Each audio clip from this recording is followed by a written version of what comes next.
Cosas que me olvidé, se me fue el tiempo. Están con el tema del matriarcado, están totalmente obnubilados con el tema, ya no diste bola al límite de tiempo. Tú sabes qué va a pasar tiene esto. que ver, no hay que ver. Tú sabes qué va a pasar esto. Mezclando peras con manzanas. Te dejaste llevar. Bueno. Estaba prestando mucha atención a lo que estabas diciendo, que es otra cosa. Ya me perdí. Estábamos entonces con los ingresos. ¿Qué vamos a restar o qué suma algebraica vamos a hacer? Vamos a restar los costos variables de dichos productos vendidos. Y esa diferencia de los ingresos menos los costos variables de los distintos productos vendidos, vamos a llamarlo margen de contribución. Entonces ahí vamos a tener el primer indicador, margen de contribución, va a ser la diferencia nuevamente entre el precio de los productos vendidos multiplicado por la cantidad, en general PV o ingreso por ventas, y la diferencia con los costos variables de los productos vendidos. Si a ese margen de contribución le restamos los costos fijos, vamos a EBITDA, que el muchacho que está en Londres nos va a poder decir qué significa con pronunciación. A vos también, porque están los dos estudiando. No, pero no está acá, es de los miércoles él. De los miércoles. Ok, perfecto. Vos te tiraste un par de palabras en inglés al principio. Pronunciate, ¿no? No, yo soy humilde. Yo estudié en escuela de lengua medio año y después me echaron. Tenemos el EBITDA. ¿Qué es EBITDA? Son los ingresos o ganancias o beneficios o margen o utilidad antes de impuestos, depreciación y amortización. Las siglas en inglés sería ingresos antes de impuestos, indexación, depreciación y amortización. En general, utilidad antes de impuestos. Profe, nunca me voy a acordar qué significa EBITDA. Utilidad antes de impuestos. Si a esa utilidad antes de impuestos le restamos a su vez las distintas depreciaciones y amortizaciones, que hay un par de preguntas ahí de los ejercicios, nos va a dar algo que se llama utilidad en operación. Obviamente, las cosas que están en negra, a medida que van para abajo, se van disminuyendo, porque vamos restando siempre, ¿no? Y a esa utilidad en operación, le vamos a sumar los ingresos no operativos o ingresos extraordinarios. ¿Qué sería esto? Que también hay una pregunta que ya me acordé que me la hice, la voy a ver ahora porque la tengo ahí separada. Por ejemplo, tengo un recorte o tengo un sobrante de material. ¿Qué hago con este material sobrante siempre? Lo tiro. O pago a alguien para que me lo lleve. Lo tiro. ¿Qué pasa si viene alguien y me dice, oiga, eso en vez de tirarlo, ¿me lo puede vender a mí? ¿Cuándo querés que no, esta vez lo necesito para hacer un trabajo puntual? ¿Me lo puedes vender? El típico ejemplo de los pallets. Los pallets con los cuales se transporta mercadería, distintos productos. El pallet que ven ustedes en el súper cuando van al Mami, ese pallet que lleva todos las cajas de hierba arriba. Bueno, ese estantería de madera se llama pallet. ¿Qué hace el pallet? El pallet es algo que se usa y se tira, porque se humedece, porque tiene su vida útil y tiene sus agentes externos que atentan contra él y me impiden volver a utilizarlo. Bueno, va alguien y dice, ¿me lo puedes vender a todos los pallets? Sí, es una venta extraordinaria. Bueno, eso sería un ingreso extraordinario. Ingreso extraordinario sería lo mismo, pero con signo negativo. Y por último, impuestos. Y esta es la parte linda, donde todos tienen que acá ser héroes. Estos impuestos, ¿se ve clarí? Sí, perfecto. Esos impuestos, este mouse, todo el día usándolo y a ver me quedé sin batería. Estos impuestos se calculan, o la base de imposición, o la base de cálculo de estos impuestos es esta utilidad en operación. ¿Sí? Por tanto, ¿yo qué quiero pagar? ¿Mucho o poco impuesto? Siempre voy a querer pagar lo menos posible. Entonces, para que este impuesto sea el menor posible, esta utilidad en operación, tiene que ser la menor posible. Seguimos subiendo. Para que esta utilidad en operación sea la menor posible, esta depreciación que va con signo restado, tiene que ser lo mayor posible. Y acá es donde yo tangibilizo eso abstracto que vimos hace un par de clases de depreciación y amortización, que era la famosa pérdida de valor de un bien por el paso del tiempo, por su excesivo uso, etcétera, etcétera. Entonces, contablemente acá es donde empieza a participar esa depreciación. ¿Por qué? Porque a medida que yo voy contabilizando, teniendo en cuenta esa pérdida de valor, no es que alguien me da la plata. No, es contablemente. Bueno, ¿y dónde lo utilizo esa pérdida de valor? Acá. Porque yo tomo esa utilidad de impuesto, le resto esa pérdida de valor de todos mis activos y sobre esa diferencia, sobre ese resultado, calculo los impuestos que voy a pagar. Entonces, mientras yo más pérdida de valor tenga de todos mis activos, menos impuestos voy a estar pagando. Y acá donde, nuevamente, acá donde cobra protagonismo la forma en que yo hago depreciaciones. Por eso hemos visto en el teórico distintas formas de depreciar. ¿Qué querría yo como empresario? Si los 2 primeros años voy a estar de un proyecto nuevo, voy a estar financieramente mal, o sea, en negativo, porque tuvo mucha inversión inicial, por ejemplo, lo que quiero es pagar lo menos posible, o sea, que mis erogaciones, mis pagos, mis salidas monetarias sean lo menor posible. ¿Cómo logro esto? Por ejemplo, pagando lo menos impuestos posible. ¿Cómo pago lo menor impuestos posible? Tratando de que la depreciación sea máxima en los primeros años del proyecto. O sea, por ejemplo, que en los 2 primeros años yo quiero depreciar todo. ¿Qué dice el fisco? Porque los impuestos que nos cobra los distintos gobiernos, nación, provincia y municipio. ¿Qué dice el municipio? ¿Sabes qué? Yo te entiendo, sos divino, tu proyecto es espectacular, tu empresa la amo, pero yo vivo de tus impuestos. Ergo, yo quiero que vos pagues, no te quiero matar, pero no me mate vos a mí. Entonces, llegamos a una forma de depreciar que generalmente se utiliza la lineal para que no haya vivados, porque estamos en un país lleno de vivos. Entonces, estamos en formas ya preestablecidas de que podemos depreciar un activo fijo o un pago diferido, un activo intangible o un pasivo intangible. ¿Ok?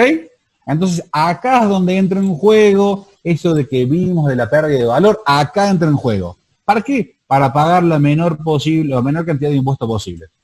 Ok, de esa utilidad de operación, deducido todas estas cosas, llegamos a algo que se llama utilidad neta. Utilidad neta. Ese es el beneficio real de bolsillo que he tenido yo como empresario, como dueño de esta empresa, luego de un ejercicio contable o luego de un periodo contable, que en el 99% de los casos que el 100% de los casos es anual. Que yo, Arcor, lo quiera hacer mensual o semanal o diario, a un estado de resultados lo voy a hacer. Pero que yo, una siderúrgica de 15 empleados que tengo en Barrio Crisol, lo voy a hacer una vez al año. Y porque me obliga el fisco. ¿Ok? ¿Clari? ¿Dudas o acotaciones? No.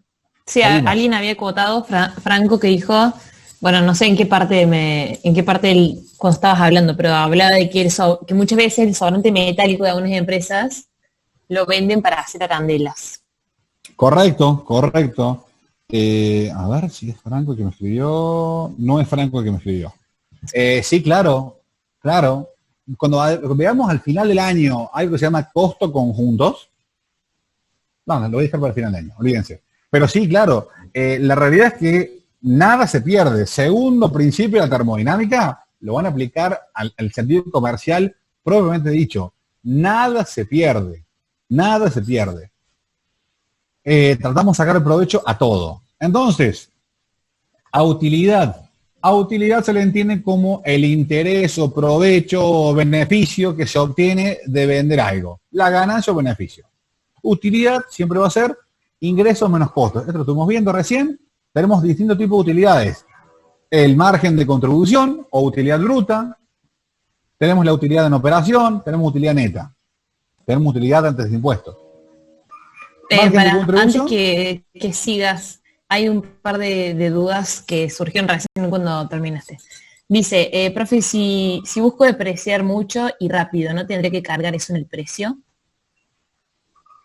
Sí. Y así sumarían más ganancias y los impuestos que graban sobre la utilidad van a subir.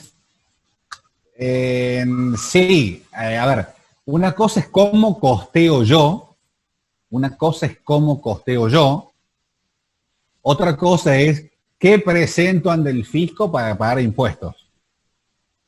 Puede, a ver, es que no quiero enseñar cosas que en la vida real, porque, a ver, el camino de la vida comercial va muchas veces, no va en paralelo del camino académico y de somos todos buenos. Una cosa es cómo yo costeo mi producto, otra cosa es lo que yo presento al fisco para pagar la menor cantidad de impuestos posible.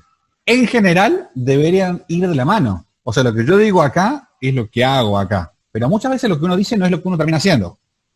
Lo voy a decir en sí en forma genérica. Es decir, yo voy a costear, voy a tener en cuenta la depreciación anual. O sea, yo para costear un producto, tengo en cuenta la depreciación lineal. O voy a poder tener la depreciación por unidades. Punto. Entonces, es muy fácil sacar la depreciación lineal porque yo divido el valor del bien menos su valor residual a ese resultado económico, lo divido por la cantidad de años que lo utilizo y listo. Y después saco yo la cantidad de unidades que hago al año y saco el valor unitario.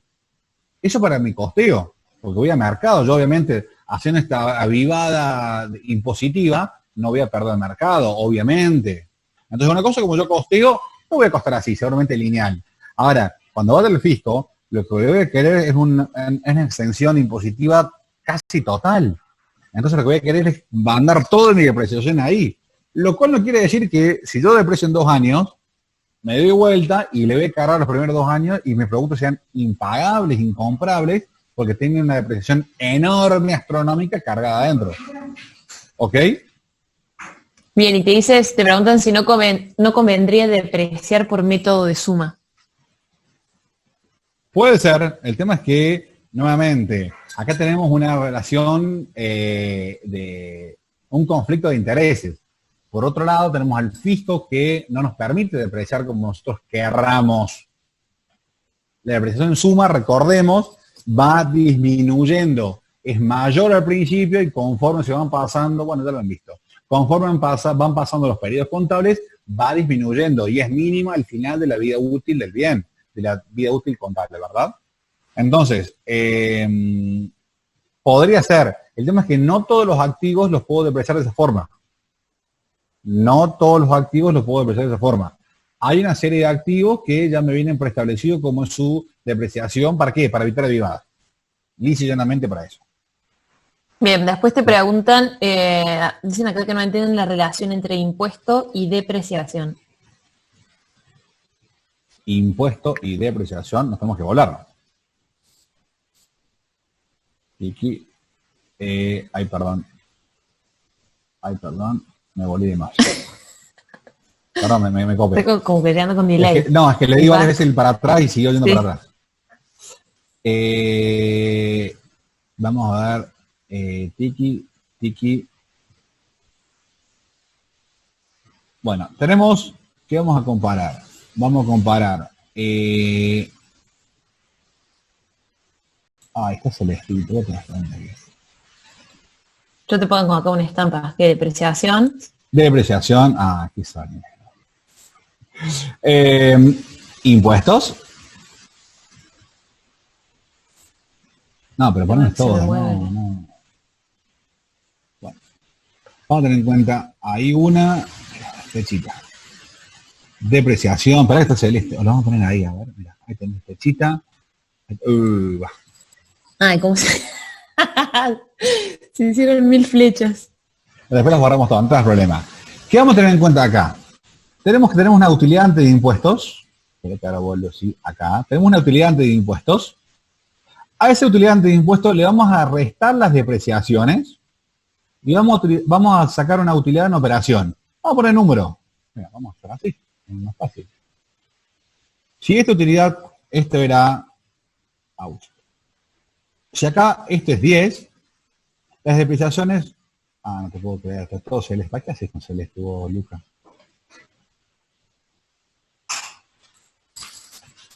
No, es todo celeste. Bueno, acá no verá. Listo. Si esta utilidad es 10 y acá es 2, esta utilidad en operación es 8. ¿Estamos de acuerdo? Quiere decir que si los impuestos son el 30%, vamos a suponer que son el 30%, va variando, pero vamos a suponer que impuestos a ganancias llega el 30% de ese 8, yo tendré que estar pagando 2,4 pesos en concepto de impuestos. ¿Estamos de acuerdo? Entonces mi utilidad neta sería 8 menos 2,4. 5,6. ¿Ok? Ahora, si mi amortización, yo le cargo mayor amortización. Aquí. Si yo le cargo mayor amortización, por ejemplo, acá teníamos, ahí era 10, y yo le cargo en el primer año mi amortización es 8, y mi utilidad en operación es 2, y mis impuestos son el 30% de eso, ¿qué quiere decir? Que yo voy a pagar 2 por el 30%, ¿sí? O sea, 0,6. ¿Cuánto pagaba antes? 2,4 pesos en concepto de impuesto. ¿Cuánto impuesto voy a pagar ahora? 0,6. ¿Y de dónde cazzo apareció esto? Apareció porque si los valores de EBITDA, o sea, utilidad de impuesto, no variaron, de que yo aumenté mi depreciación. O sea, que yo hice mi depreciación lo mayor posible en este periodo contable. ¿Para qué? Para que me repercute en la cantidad de impuestos que voy a pagar. ¿Esto tiene que ver con cómo costeé yo mi producto y qué depreciación tuve en cuenta para costear mi producto? No, nada que ver. Por supuesto que nada que ver. Pero ¿cuál lo dice? Con el único objetivo de pagar la menor cantidad de impuestos posibles. ¿Ok? Bien, y una última pregunta, un ejemplo de ingreso no operativo, ¿cuál sería? ¿Ingreso no operativo? Sí. El típico, que yo siempre participaba en mi empresa anterior. Gerente general. Era un tipo de afuera, un español que venía, trabajaba 3 años y se iba. Y traían otro español. ¿Qué hacía el español acá? Le compraron siempre un auto. En el caso mío era un Honda Accord. Hermosísimo. El tipo se volvía a España y ese auto lo vendían porque el gerente nuevo quería un nuevo auto. Olvídate que usa un auto usado del Carlitos anterior. Quiero un auto nuevo. Perfecto. ¿Qué hacemos en este auto? Que claramente no está depreciado. Lo vendemos. El valor residual de ese auto lo hacían siempre a los empleados, siempre hacían un sorteo interno, hacían una subasta interna. Obviamente cerrada y que sacaba el mayor valor, se lo ganaba y lo compraba. ¿Qué pasa? Si ese Honda Accord costado, supongamos, hoy 2 millones de pesos, se puede llegar a comprar a 1 millón de pesos. ¿Sí? Más allá del ejemplo, que mucha gente como yo lo hacíamos para después revenderlo, pero esa parte no la escucharon. ¿Qué pasa? Ese ingreso para la empresa que provee servicios servicios informáticos, que claramente no se encarga de vender autos, es un ingreso que tiene la empresa, pero no por su desempeño y su desarrollo comercial productivo. O sea, la empresa no se dedica a vender autos. Es algo que esporádicamente obtuvo. Si yo mi sobrante de chapa, que viene una fábrica de arandelas, en el ejemplo de recién, y me lo comprara por única vez, listo, eso podría ser un ingreso extraordinario. Si me lo empiezo a comprar en forma periódica, no, lo transformo en un subproducto dentro de mi empresa. También vendo sobrante de chapa. ¿Ok? Son ingresos que en forma muy aislada obtuvo yo dentro de mi ejercicio económico. Bien, ¿y los ingresos no operativos serían gastos? Egresos no operativos son lo mismo que ingresos no operativos, pero gastos, sí, egresos son pagos. Ejemplo, tuve este año, tuve 6 empleados que agarré, no sé, ¿cuántas es la fábrica hoy? ¿Cuánta gente tiene nuestra fábrica hoy, Clary? ¿Cómo? ¿Cuánta qué? No escuché. ¿Cuánta gente tiene nuestra fábrica hoy? 20. 20. Agarré a 12 robando. Pero no quedaron muy claros, las cámaras no. Bueno, ¿qué pasa? ¿Qué voy ahí? Voy a poner las indemnizaciones de esos 12. No los quiero ver más en mi empresa. Con tanta gente no digo, chao, los 12 van ahí. Son egresos extraordinarios, no los tenía previsto. ¿Sí? Bien, buenísimo. no tuvo un problema con un proveedor, no le proveí a tiempo, no le proví a tiempo, pues se conjuga como ver, no le proví a tiempo, ¿sí? ¿Qué pasa? Me cobró una multa extraordinaria, lo perdía como cliente o la pagaba, listo, la pagué. Era parte de los ingresos que lo puedo poner como comercial porque es un cliente, pero no, claramente es un egreso no operativo en este caso. Claro, como dice el profe, son ingresos o son egresos que no están considerados dentro de, del común de las cuentas de la empresa. Son cosas extraordinarias que pasan por única vez y por alguna ocasión en particular rara. A eso se refiere con ingresos y egresos no operativos, como alguna situación ajena no ajena a la empresa, o sea, que sí influye en la empresa, pero que pasó de manera ocasional. Vemos rápido margen de contribución porque quiero terminar esto y dedicarle un lindo tiempito a la parte práctica. Margen de contribución, el que haya hecho un ejercicio ya se va a dar cuenta que es una pavada esto. Margen de contribución, dijimos que eran ingresos totales menos los costos variables de esos productos o de esos servicios. Obviamente, si lo llamamos valor unitario, el margen de contribución por unidad va a ser el precio de venta unitario o de dicha unidad. Nosotros vamos a llamarlo en general, no voy por el tiempo. PB, sí, lo voy a poner. Perdón, mi de vuelta.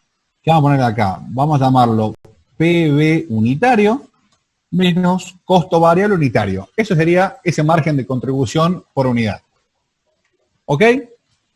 Ejemplo, precio de venta 200, costo variable 120, costo fijo 2000. Acá surge claramente de que si yo vendo un solo producto, mi margen de contribución es, como dijimos acá, mi margen de contribución va a ser 80, o sea, yo le gano 80 pesos por producto vendido. ¿Qué significa esto? ¿De dónde sale el nombre margen de contribución? Margen es la diferencia o beneficio, es ese beneficio o esa utilidad que obtengo yo por cada producto y cuánto contribuye a cubrir los costos fijos que tengo en la empresa. Claramente surge esto de que si yo vendo un solo producto, gano 80, pero pierdo 2000 porque son mis costos fijos. Entonces podrían decir ustedes, che, pucha, ¿y cuántos productos debería vender yo para cubrir esos costos fijos? Bueno, para eso, Clary se tomó el tiempo de crear una diapositiva, que la vamos a ver después. Bueno, los distintos márgenes de contribuciones que fuimos yendo, los fuimos explicando, cómo llegamos a utilidad neta, la parte de impuestos, que ya la explicamos también. Y por último vamos a indicadores. Margen de contribución porcentual va a ser igual al margen de contribución sobre el precio de venta, obviamente medidos en valores porcentuales. Utilidad neta porcentual va a ser la utilidad neta sobre precio de venta. Y lo mismo, lo que dice acá abajo, importante, profe, nunca lo vimos, bueno, claro que está cubriendo, a veces nunca lo vimos, y podrían tomarse otras variables. Por ejemplo, utilidad respecto a los costos totales, utilidad respecto al flete, utilidad respecto a 2 veces el flete. ¿Por qué? Porque sí, porque soy el responsable de logística de la empresa. No sé, me lo estoy inventando. ¿Ok? Nos estamos inventando todo esto. ¿Vos qué descubrí? Nos estamos inventando todos estos últimos indicadores. ¿Ok? O sea, en un parcial, ¿qué puede aparecer? Cualquier indicador. Lo importante es que ustedes sepan o tengan ya la expertise de cómo construirlo. Siempre sabemos que si es un indicador, es una fracción, o es una división, es un cociente. ¿Qué quiere decir? Es una relación entre dos variables. Por ejemplo, acá decimos que es el margen de contribución porcentual. Casi siempre va a ser sobre el precio de venta, pero margen de contribución unitario sobre el precio de venta unitario. ¿Ok? Vamos a borrar un poco toda esta cosita. Seguimos. Bueno. Tiki. Dijimos recién, el producto del ejemplo nos dejaba 80 pesos en forma unitaria. Pero ojo, teníamos nuestros costos fijos de 2.000. Listo, la pregunta es, ¿cómo cazzo, yo como empresario, hago para saber qué cantidad de productos debo vender mínimamente para no perder plata? Yo vengo acá para ganar, pero en esta época de pandemia quiero mínimamente no perder plata. Ok, tenemos un indicador muy valioso que se llama punto de equilibrio. Punto de equilibrio es aquella cantidad de producción, vendida por supuesto, en la cual los ingresos totales se igualan a los costos totales. Como ingresos totales es costos totales más beneficio, si las dos primeras partes son iguales, quiere decir que el beneficio es igual a cero. O sea, es el lugar, el punto donde tengo cero utilidad. Y el punto a partir del cual empiezo a obtener ganancia a medida que aumento mi cantidad de unidades vendidas. Hay una parte gráfica que está hermosa ahora, que la vamos a ver justamente ahí. Entonces, utilidad en operación van a ser ingresos totales menos costos variables totales. ¿Esto qué era? Esto era margen de contribución. Si a esto le restamos los costos fijos, todo esto nos va a dar la utilidad en operación. Si nos da cero, estamos en el punto de equilibrio. Utilidad en operación, precio de venta unitario por Q, o sea, por la cantidad de unidades vendidas, menos el costo variable unitario por Q, porque esto es el costo variable de cada unidad por la cantidad de unidades, menos los costos fijos, que ya lo vimos en clases anteriores, que era una constante independiente de la cantidad de unidades. O sea que permanecía siempre en un valor constante. Interesante. Punto de equilibrio voy a tener como en todo, a ver si lo tengo gráficamente. Ahí está. Punto de equilibrio, si nos fuéramos un eje de coordenadas cartesianos, donde tengo en las abscisas o en las ordenadas, Clary. ¿Cómo?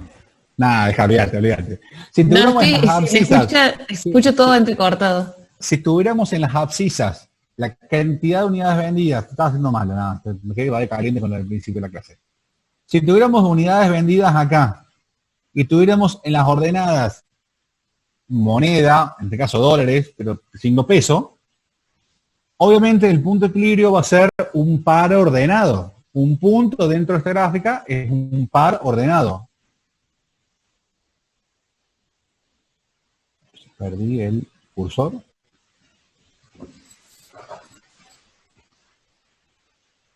Bueno, perdí el cursor.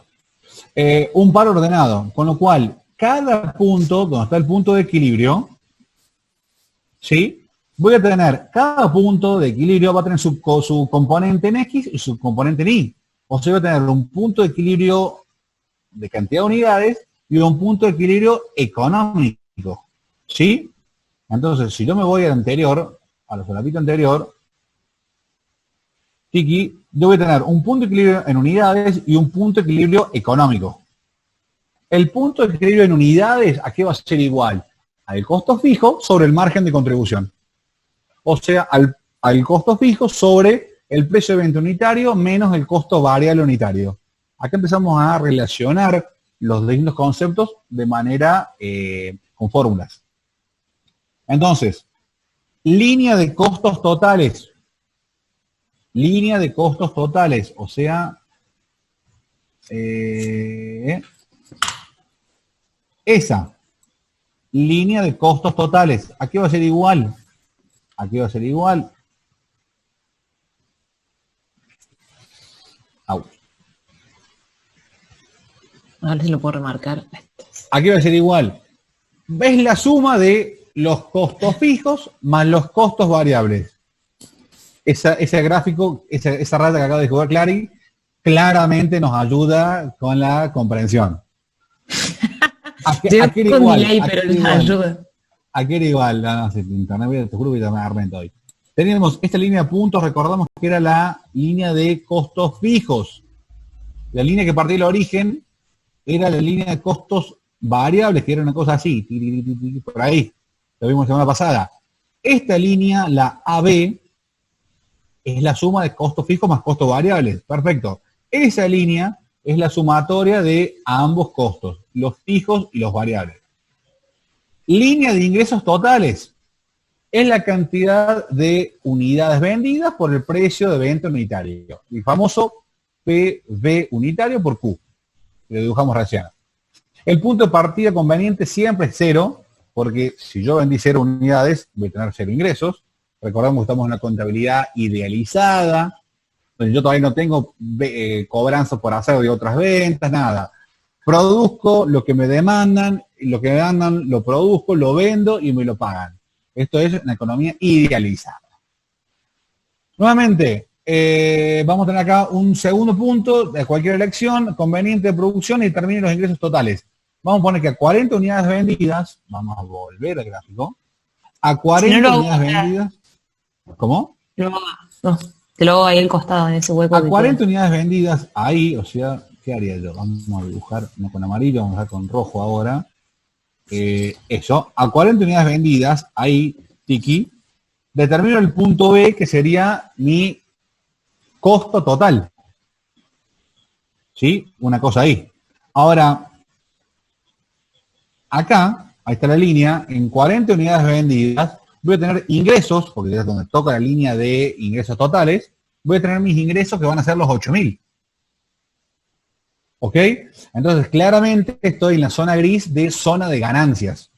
¿Por qué? Porque la diferencia vertical entre el cruce de las unidades con la línea de costos y la línea de ingresos, esa diferencia va a ser la diferencia, el beneficio, va a ser la diferencia entre los ingresos totales y los costos totales.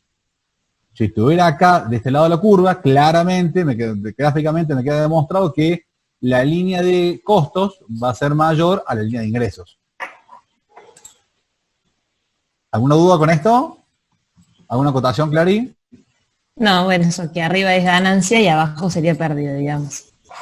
Zona de ganancia arriba, zona de pérdida abajo, exactamente. ¿Sí? Ganancia o pérdida de cualquiera se determinan con la distancia vertical que hay entre dos líneas, lo que acabamos de decir.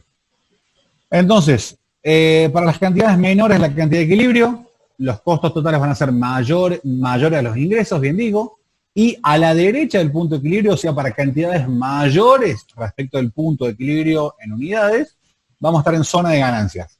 En la cantidad exacta del punto de equilibrio, no vamos a tener ni ganancias ni pérdidas, porque los costos totales se van a igualar a los costos totales. Bien, acá preguntan algo respecto al margen de contribución porcentual que habíamos visto antes. Sí. ¿Qué margen de contribución porcentual le puedo exigir a mis costos fijos? Depende de la industria. Depende de la industria. Vamos a hablar, ¿qué te puedo decir? Si hay algún paisano o un árabe acá, que son los dueños de todo lo que es ropa a nivel país, a nivel mundo, casi ropa a nivel país, te voy a decir, el margen tiene que ser, cállate que el Guille, que es uno de los dueños, es amigo mío. Si hay un pariente acá, dice, ¿no? Necesito plata. Clary se conforma con 5 pesos y necesito más plata. Mi estructura de costo es mucho mayor, créame. Está saliendo mucho de joda. Un margen de... Sí, ahora. Sí. Me pega acá en mi casa, me pega unas viadas más. No me quiero ir de tema. Mi margen de contribución va a tener que ser mucho mayor. Mucho mayor. Si yo tengo una estación de servicio, mi margen de contribución va a ser mucho menor. Si yo tengo una línea aérea, mi margen de contribución va a ser mucho menor.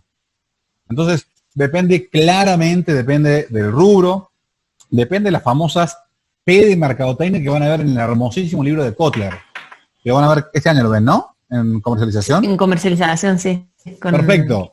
Precio, producto, plaza, promoción. Mira, todavía me acuerdo. ¿Qué producto estamos analizando? ¿Qué precio estamos teniendo? ¿Qué posición tengamos nosotros en el mercado? ¿Dónde lo estoy vendiendo? No es lo mismo la coca acá en pleno centro que la coca allá cerca del aeropuerto un sábado de noche. O sea, claramente tiene que ver con un montón de variables. Margen de contribución, por lo menos que sea positivo. Por lo menos que sea positivo. Esa diferencia. Porcentual, otro día hablamos con algunos ejemplos. Estaría bueno buscar después, pero nada, puede llegar hasta el 5.000%. Olvídense. Esa persona que compra esa chapa y hace arandelas, más de que la arandela cueste nada, la chapa le cuesta mucho menos, porque es todo es un sobrante de un tipo que tiene que pagar para sacársela de encima. Si viene alguien y se la saca de encima, hasta gratis se la puede llegar a dar. Con lo cual, el costo variable ahí lo estoy llevando casi a cero lo estoy llevando. O sea que el margen de contribución porcentual puede ser astronómico. Eso, de hecho, cuando hagan la tesis y si llegan a hacer un proyecto de inversión, la justificación económica van a ser, por favor, bajemos el costo fijo para que el margen de contribución sea lo mayor posible, o mejor dicho, para que la utilidad porcentual sea lo mayor posible. O sea, tratemos de que el margen de contribución sea lo menor posible para que los costos variables sean infinitamente mayores a los fijos. ¿Ok? Nos fuimos de tema. Sí. Aquí hay alguien parece que levantó la mano, pero no pude ver quién era. Se repitió rápido y la bajó rápido. Si alguien quiere, a ver, gente. Sí, fue sin querer, dice. Algo importantísimo. No estamos ni con los viejos, no estamos ni con el suegro, no estamos ni con Víctor Román, que es el jefe de cátedra, no estamos con el jefe, no estamos con el director de carrera, no estamos con nadie. O sea, sí, me da vergüenza preguntar esto porque pienso que puede llegar a ser un bolazo. No, cállate la boca, por favor, no te voy a permitir. Dicho esto, que no les agarre prurito de hacer preguntas, por más que ustedes piensen, sí, es un bolazo, pregúntenlo porque estamos acá desburrándonos en forma conjunta. Insisto, yo he egresado hace 15 años, Clary se egresa el año que viene, o eso viene diciendo hace 3 años. Este año, para un poco. Somos ustedes un par de años antes. O sea, estas dudas nos van a surgir a nosotros y simplemente por haber caminado esto un ratito antes, es que por ahí la sabemos. Y si no, decimos, mirá, ni idea, pero lo averiguamos. Hoy Google nos favorece en todo. Pero, a ver, el que quiera levantar la mano o decir, che, levanta la mano para decir, Clary, cambiate esos aros porque no te quedan, con tu mirada, no sé, algo, levanta la mano y lo dicen bien. Estamos para eso, acá lo hacemos de todas la cátedra. Si no, es más, a veces hasta el profe mismo te hace pasar vergüenza. Decir que no estamos en clase, en vivo y en directo, cara a cara, pero si no es tipo, a ver vos, y te pregunta algo. Y si lo dejas de cara, más divertido. Me encanta eso, sinceramente, me encanta. Se está por cortar, falta 1 minuto aprox. Bueno, nada. Si alguien quiere comentar algo de los aros de Clary, si no salimos, volvemos a entrar, es simple. Si no, bueno, damos 2 minutos para que hagan un mini cortecito, para ir al baño, buscar algo. Que a las 8, como me dicen a las 8, dejarlos por economía, entonces, por electro, perdón. Entonces no vimos nada práctico. Terminemos rápido esto y le metamos, que sea, un módulo entero de práctico porque hay muchas preguntas. ¿Ok? Bárbaro, y te quiero escuchar, Clary, aparte, te quiero escuchar. No solamente sos una chica con aros y que manguea 5 pesos. Además, tenés algo para decirnos. Un poco más, algo más. Sí, bastante interesante. Ya volvemos.